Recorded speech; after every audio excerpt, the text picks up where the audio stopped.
Hey guys, welcome back to my channel. If you're new, my name is Mandy and today I am sharing with you 3 crockpot recipes. We're gonna do breakfast, lunch, and dinner for our last Crocktober video for October. So let's get started. All right, the first recipe we're gonna make is breakfast, and we're gonna make a pumpkin coffee cake. Over here, I have my crock pot. I lined it with some parchment paper. I don't know if you can do that or not, but I don't want a big mess to clean up, and I thought it'd be better than foil. So in this bowl, I'm gonna mix together my wet ingredients, and then we'll do the dry ingredients, and let's put this together. Obviously, this is not something you can just dump and go, which there are recipes out there for stuff like that. But this is kind of like you could make the night before and have it in the fridge and just put it in your crock pot liner early the next morning, maybe Thanksgiving morning, or if you have company or something, and it can just be cooking for a couple of hours while people are waking up, making coffee, and then they can have a nice hot piece of delicious pumpkin coffee cake that there's no mess from because you've already cleaned it up. So all right, let's go ahead and get started. I am cutting this recipe in half. It calls for a bigger crock pot than I have, and also I don't have a very big family, so I tend to cut recipes in half when I can. So the first thing we are going to need is 1/4 of a cup of pumpkin, and it's actually 1/4 of a cup plus 2 tablespoons for me.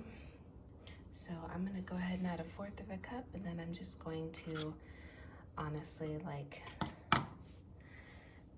guess about 2 tablespoons. That's about 1/2 of a 1/4. So all right, there's the pumpkin. All right, we need 1/4 cup of milk, 2 tablespoons of melted butter. Remember, again, I'm halving the recipe, and I need 1/2 a teaspoon of vanilla extract. I have maple extract, and I thought about putting it in. Whoa, that was a lot more. But I'm just gonna go with the recipe today. All right, I noticed the recipe doesn't call for an egg, which I find to be kind of strange. I am gonna add an egg, just a little extra, a little extra protein, a little extra fluffiness. So we're gonna mix this all together, and this is going to be our wet ingredients. So now we're gonna get another bowl, and we're going to mix up our dry ingredients. All right, we're gonna start with 1 cup of flour. All right, I forgot to add sugar to the wet ingredients, so I'm just gonna add them to the dry, it'll be fine. It's 1/4 of a cup, and then 2 tablespoons. 1 teaspoon of baking powder, 1/4 teaspoon of salt, 1 teaspoon of pumpkin pie spice. All right, that's it. We're gonna mix those together. All right, let's add the dry ingredients into the wet ingredients, and we're gonna mix that together. All right, it said the batter would be really thick, and it is, so I'm gonna dump it into my crock pot. All right, I'm gonna use the same bowl to mix up the streusel topping. All right, so first ingredient, 1/4 of a cup of brown sugar. All right, we also need 2 tablespoons of oats. I'm using old-fashioned because that's what I have. It also just calls for 1/4 of a teaspoon of cinnamon. I'm just gonna sprinkle a little bit in there.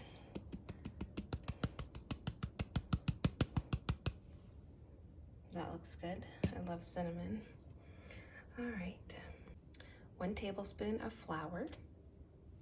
I'm gonna add 2 teaspoons of melted butter. Sorry, not melted butter. I'm gonna use softened butter. Well, it's fairly melted, but whenever I make a streusel, I like to use softened butter so it gets more like clumpy rather than, you know, when you melt brown sugar and when you mix melted butter with brown sugar, it kind of turns into like a cinnamon roll filling. I'm not going for that with a crumb topping. I want it to be like chunky, so yum. I already have my crock pot on high, heating up, and I'm gonna sprinkle this all over the top.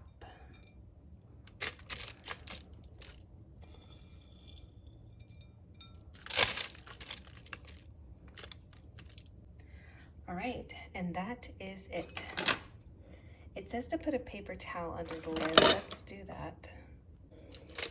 Now this says it's going to cook on high for 3 to 4 hours, but I'm gonna assume that mine's gonna cook faster because I halved it. Please excuse my scratchy voice this morning. I haven't even finished my first cup of coffee and it's gone cold, but don't worry, when this baby's done, I'm making another cup. All right, so for the glaze, you need about half a tablespoon of maple syrup. So I'm gonna add half a cup of powdered sugar to that, and we're gonna whisk it together. All right, I have this maple flavoring. I'm gonna add just a little bit. I just need a little more moisture in here.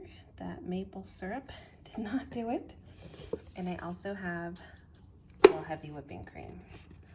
I'm just gonna add a tiny bit to try to get this to loosen up a little bit.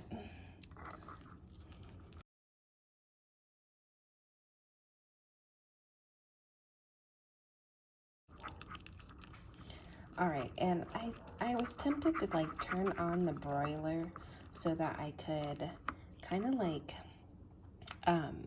dry out the top of the coffee cake, but just leaving the lid off for a second kind of dried it up, so I'm not gonna worry about it. All right, so what we're gonna do now is remove the cake from the crock pot. See, it's like dried up. It looks really yummy. I'm gonna drizzle this on top.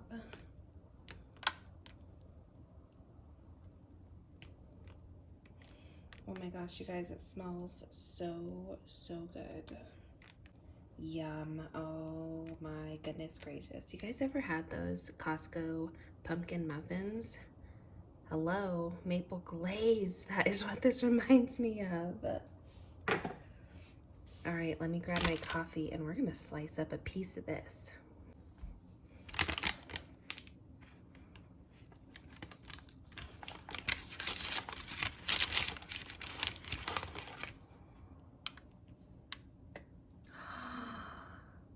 Oh, wow. Oh, the edges did get a little dark, which I assumed would happen with it being in the crock pot.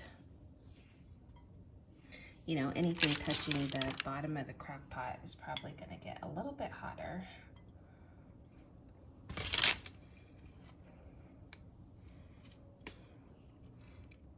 Look at that.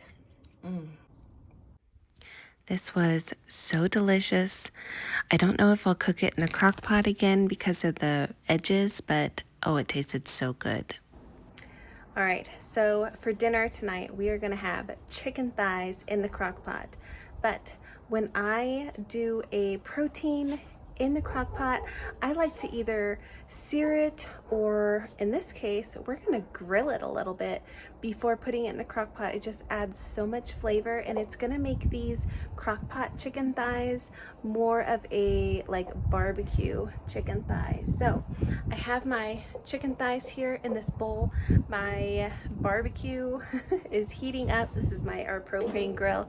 I'm gonna season these and just give them some good grill marks, hopefully, and then we're gonna put them in the crock pot and let them cook for a couple of hours. So let's get started. All right, the grill is super hot. We got a little flame going on there. I'm just going to let these cook for about 1 to 2 minutes on the skin side down, and then I'm gonna flip them over and go ahead and do the same thing to the other side. All right, so while those are on the grill, I'm gonna get my crock pot heating up. I'm gonna put it on high because I want these to cook pretty quickly. I'm gonna grease my crock pot liner really well because it's gonna have barbecue sauce eventually and I don't want it to stick.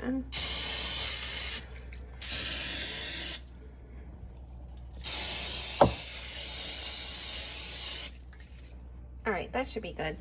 I was actually trying to fit my Instant Pot rack down there to keep them up off the bottom, but this crock pot is too small, so that's okay. So it's ready, just waiting on the chicken. All right, the chicken is, well, it's not done, but you know, it's got the grill flavor. I burnt the skin, I left it out there by itself too long, so I just peeled that off. It's gonna be fine. These are still gonna be super juicy, and you can see all that flavor. Yum, yum, they smell really good. I don't need this many thighs, but this is how many was left in a bag that I had put in the freezer, so this is how many there is. And I'm just gonna try to get them all to fit in here. Oh my gosh, this is huge. This is like the size of a turkey thigh. Oy. Okay, so they're in there like that. I'm going to just add a tiny bit more of this garlic and herb Mrs. Dash. I already salt and peppered them. Okay. I brought in this onion. I'm gonna cut up maybe a quarter of it and just put it right on top, put the lid on, and we're gonna let that cook for about 3 hours. I'm feeling a little lazy today. I'm gonna use this minced onion instead of the fresh onion, and that's okay. All right, we're gonna see how this chicken is doing. It looks good, it's bubbling. Let's go ahead and take the temperature.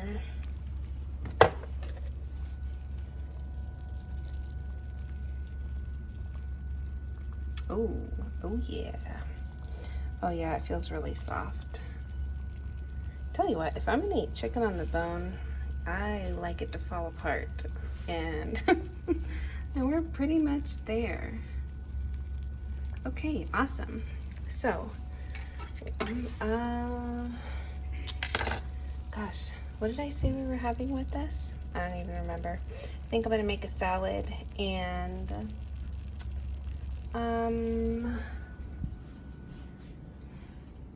oh, asparagus. We're gonna have some asparagus. So I'm gonna get that prepped. I'm gonna get the lettuce chopped up for the salad, and we are going to, when it gets a little bit closer to dinner, probably in about half an hour, I'm gonna take these out of the crock pot and put them on a foil lined cookie sheet, and we're going to brush some barbecue sauce on them and put them under the broiler. So I'm gonna go ahead and just turn them on warm. Wow, I'm really happy with how those worked out. And it's only, oh, it's 3:44. They've been in there for about 3 hours, so not bad. All right, I just steamed the asparagus in this cast iron pan. It is done. I'm just gonna leave it sitting there. I turned the broiler on.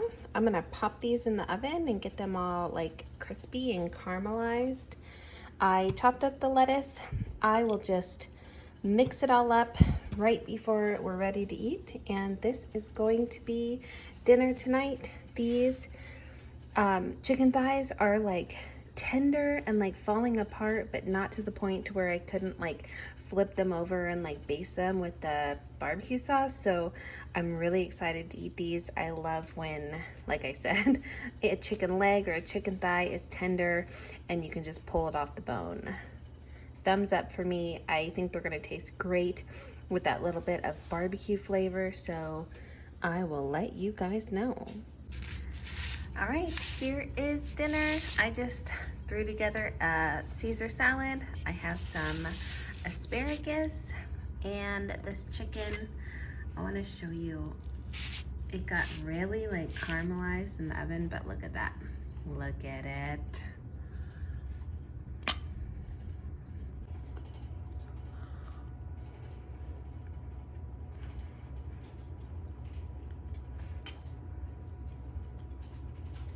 Does not taste like it was cooked in a crock pot. Does it taste good?